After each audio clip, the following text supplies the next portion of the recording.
Welcome to the 2020 Pasadena Festival of Women Authors online. I'm Nora Morley, the chairperson for the 2020 festival. Although we were unable to hold our event in person this year due to the coronavirus, we are so happy to present all 7 of our festival authors online in videos like this one.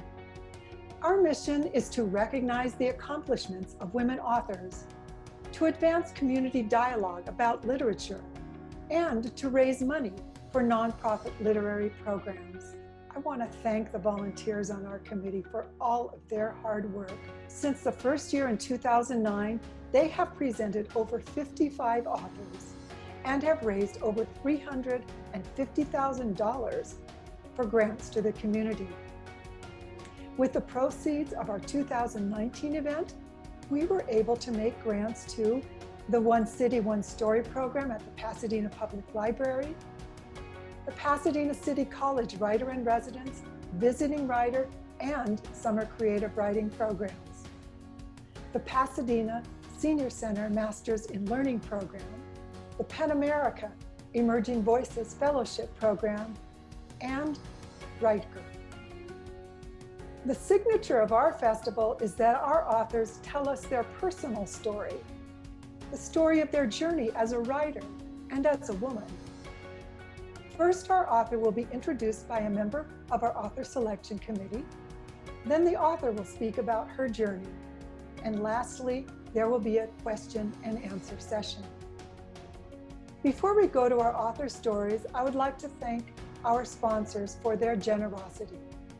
Our lead sponsor at the publisher level, Clifford Swan Investment Counselors, and our sponsors at the editor and novel levels. We hope that you'll consider making a donation and purchasing our authors' books through the links at the end of this video or by going to our website. And now, enjoy this author's story. I'm Judy Wilson, a member of the Authors Selection Committee. It's my pleasure to introduce Etaf Rum. Etop was born and raised in Brooklyn, New York. Her parents were Palestinian immigrants. When she was growing up, she dreamed of becoming an attorney, but as the oldest of 9 children, her parents had other plans. Instead, she was entered into an arranged marriage at the age of 19 and had 2 children over a 3-year span. Nonetheless, ambition held sway. She relocated to North Carolina and pursued a college education in philosophy and English. She then went on to complete a master's degree in American and British literature. She lives in Rocky Mount, North Carolina with her 2 children and teaches literature at a local college. A Woman Is No Man is a brave book. It examines an oppressive family culture where the voices of women and girls are not heard and their ambitions and heartache are not seen. 2 of my book clubs read this debut novel. In our discussions, we talked about secrets, traditions, shame, and the loneliness and physical and cultural isolation. We kept talking about the book long after our meetings were over. I'm not alone in my admiration for her novel. A Woman Is No Man was a Goodreads finalist for both Best Fiction and Best Debut Novel. It was on the Washington Post Books to Read, an Indie Next Pick, and the New York Times Book Review's Editor's Choice. Etop, thank you so much for joining us. Thank you so much for having me. It's a pleasure and an honor to be here. Well, we're delighted, and now it's your time. Take it away. So I was born and raised in Brooklyn, New York, to Arab immigrants. And growing up, I went to an all-girls Muslim school. We were very sheltered. My mom and my dad wanted to preserve our Arab cultures and traditions because they were immigrants and they weren't American and they didn't want us to lose that Arab identity. So a lot of my culture growing up was embedded in the values that my parents passed on to me, which were that girls were inferior to men and that the most that women can aspire to do was get married and be a mom. And so when I was 19 years old, I got into an arranged marriage and I moved to North Carolina where the man that I was married to, or I got married to, lives. And I thought that this is it. I'm going to um, pursue an education, but at the end of the day, I will be a wife and a mom first. I didn't realize that deep down I had a story that I wanted to tell. I didn't know that yet. I was 19 years old and I wasn't sure what I wanted to do. All I knew was that I wanted to give my kids a better life than the life that I had growing up. I wanted to pass on better values to them. So when I was 23 years old, I had two kids at that time, and I just graduated with my master's in English. And the reason that I studied English and literature is because growing up, books were my bridge to the outside world. We were very sheltered. I was the oldest of nine kids growing up, and my mom sheltered us. She didn't want us to get corrupted by American values. So my only way of experiencing the outside world, even though I lived in Brooklyn, was through books and through literature and through stories. So I studied literature in college, and I ended up teaching literature at a community college. And still at this point, I had no idea that I wanted to write. Fast forward maybe 4.5 years later, I'm teaching literature. My kids are grown, they're 7, 4.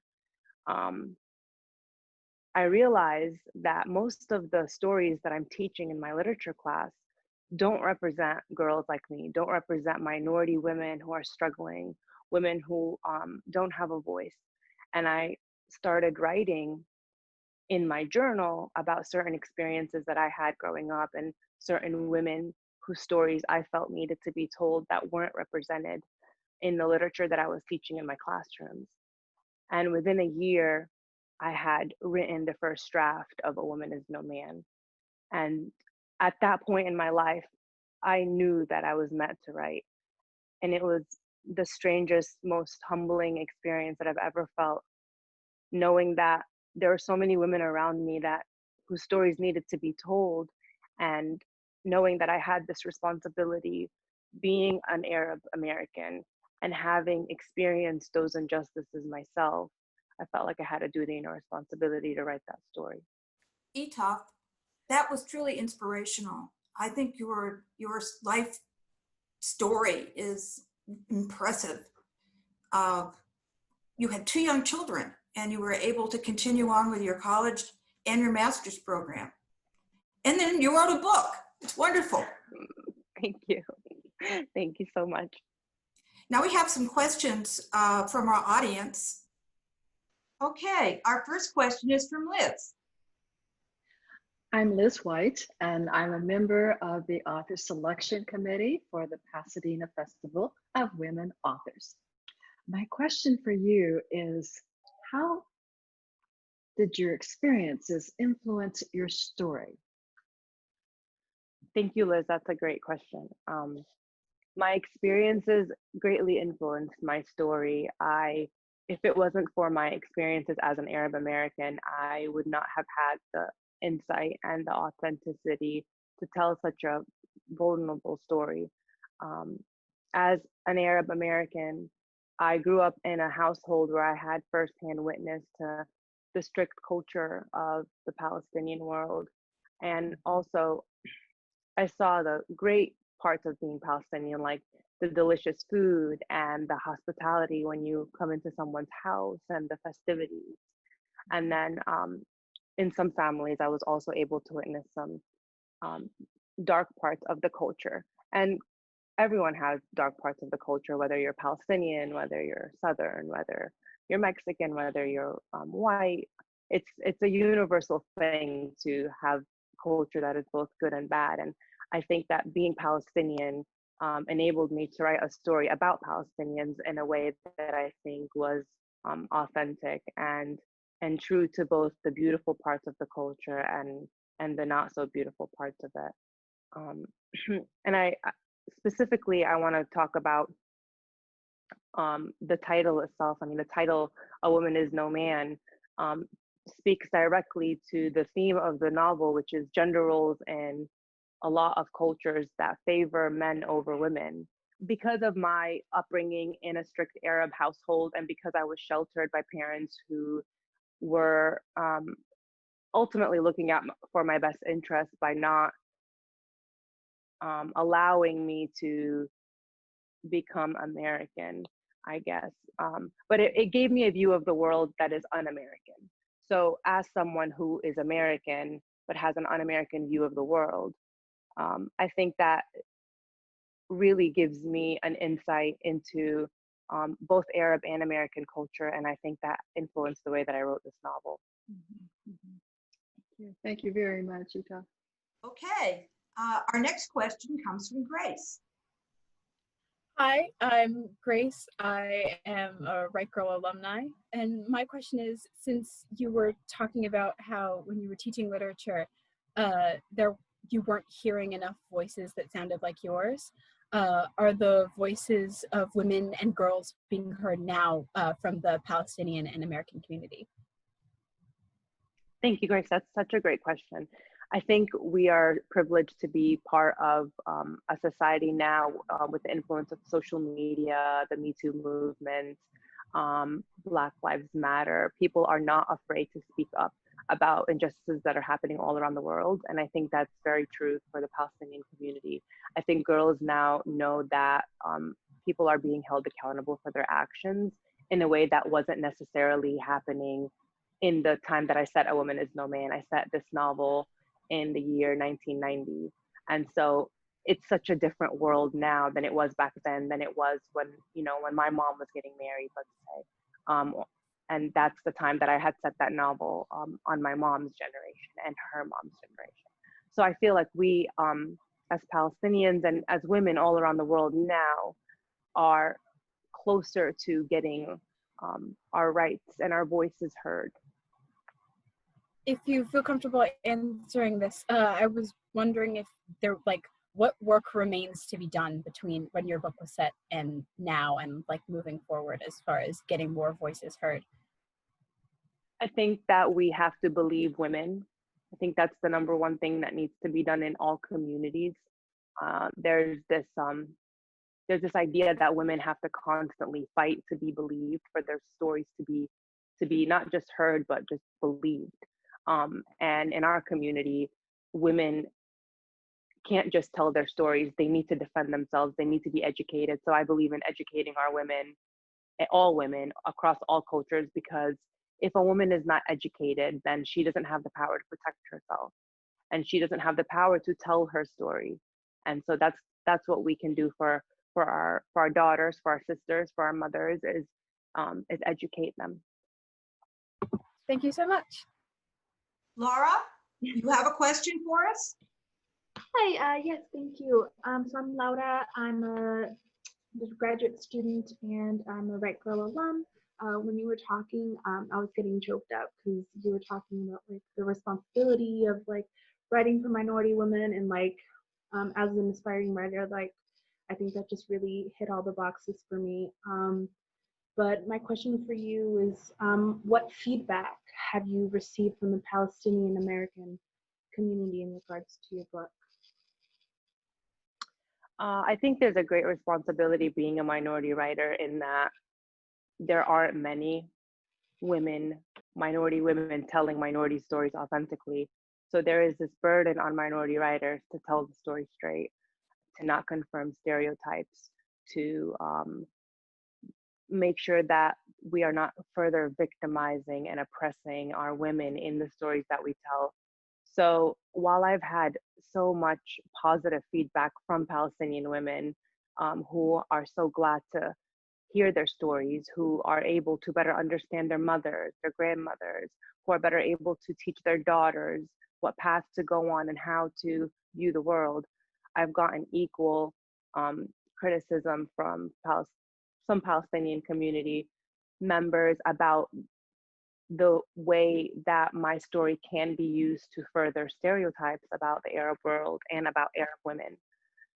And so I do think that we, as minority writers and minority women, do have a responsibility to tell our stories, but also to expect that there will be a lot of expectations. Because when you walk into a library, there's 1,000 stories by white women. You can get the drug stories and the happy stories and the sad stories, And there's a variety of stories about white women, but there are not a variety of stories about Arab women or Latino women or Black women.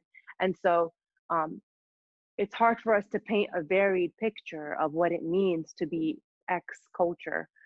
And it's delicate and it's difficult for us to do so. And so I think for me, my number one concern was telling the stories of these women and giving them a voice and making sure that they are heard, because there are injustices being done and women who do not have a place to go.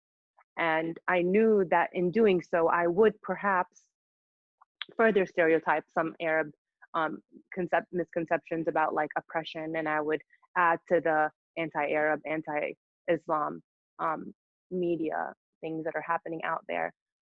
So I like to take opportunities like this to say that domestic abuse happens in every culture. Oppression happens in every culture. The patriarchy is worldwide. It's not just in the Arab world. But we have a responsibility as women, minority women, to stand up for the injustices that are happening in our community, whether we will be condemned for them or not. I love that answer. And then if just to kind of follow up, I guess, if you feel comfortable, how did you balance, like, you know, the fear of the stereotypes in your process versus like knowing the story just needed to be told? That was probably my greatest fear while I was writing. I kept writing and deleting because I was scared. And the only way that I could find a balance to that was I just kept imagining these women in the story, in any story that you write, these women, your characters, I kept imagining them as real people. And I kept telling myself that I needed to paint their story as authentically as I could and stay true to them, while still maintaining the humanity of the characters. So it wasn't a black and white. It's not like I tried my best not to make it evil versus good or black versus white. Even when there were injustices that were happening, I tried to paint a very real picture of the reasons behind these injustices and to bring empathy and humanity into the novel, because I wanted my readers to take away. I didn't want them to read the book and think, oh, this family is just an oppressive family. I wanted them to read the book and understand, well, what makes an oppressive family? Is trauma something that you are born with, or is it something that is passed on from generation to generation? And how do you fix trauma? How do you heal? And how do you empathize with the other people that are perhaps inflicting harm on you, and being able to see that some harm was also inflicted on them? So I think that to me was the empathy that I wanted to create, is what helped me balance out the possible stereotypes that I was also enforcing. Thank you so much. Thank you. Betty, you have a question also. I do. And thank you, Etaf, for that fabulous presentation. It was really very moving. I'm Betty Sardi, and I'm also a member of the Author Selection Committee, and I have been so moved by your presentation today. It's really inspiring, and I particularly like the fact that you mentioned how important it is for women to get educated, because to me, and obviously to you, education is a real key to a healthy world, in my view. So here's my question about your marvelous novel, and that is, what would you most like your readers to take away from this story? Thank you so much for your question. I think what I would most like my readers to take away from the story is that reading is the number one thing that helps create empathy and understanding, and gives people perspective of cultures and viewpoints outside their own. I think so many problems in the world would be solved or alleviated if people took the time to educate themselves on other cultures, other perspectives, other ways of viewing the world. And there's no better bridge to the outside world than picking up a piece of literature or nonfiction book and just educating yourself on that. The characters in my novel, In A Woman Is No Man, love to read, and in their sheltered experience, used reading to connect to the outside world and to further advance their view of the world in situations where they would not have had those experiences themselves. So the books literally taught them how to look at the world in a different way. And that was true for me personally. I never would have thought in a million years that I would be a writer. I would write a story that has touched hundreds of thousands of people. I never would have thought that. And the only thing that I can attribute that to is that I've been reading since I was a kid, and reading changed my life. And so Wonderful. I want people to take away from A Woman Is No Man is to have empathy and to understand other cultures and what other women are going through around the world, and to open their eyes to the injustices that are happening around them to other people, and to pick up other books after they close A Woman Is No Man, to be hungry for more of that kind of knowledge and to pick up other books and to continue on that quest. That is a beautiful answer. Thank you so much. Thank you. Okay, we have time for one more question, and I'm going to ask it. Can you tell us what you're currently working on? Yeah, I'm currently working on a novel that is a little different than A Woman Is No Man, in that it more focuses on a modern Arab American woman who is educated and on this quest to be the better version of herself that she did not see growing up. So she's kind of haunted by a certain past, and she's on this quest to be perfect. And she isn't really doing that great in that quest to be perfect, and that's what the novel's about. Oh, great. I'll look forward to reading it. Thank you, Etop. It's just been wonderful. Thank you so much for having me. This was an honor and so much fun. Thank you. I also want to thank our audience today and advise you that after this recording, you'll be brought to a link where you can have the opportunity to buy Etop's book and make a donation to the Pasadena Festival of Women Authors. You probably saw several of our grantees today in our audience. We support literature in our community, and we could use your help. Thank you.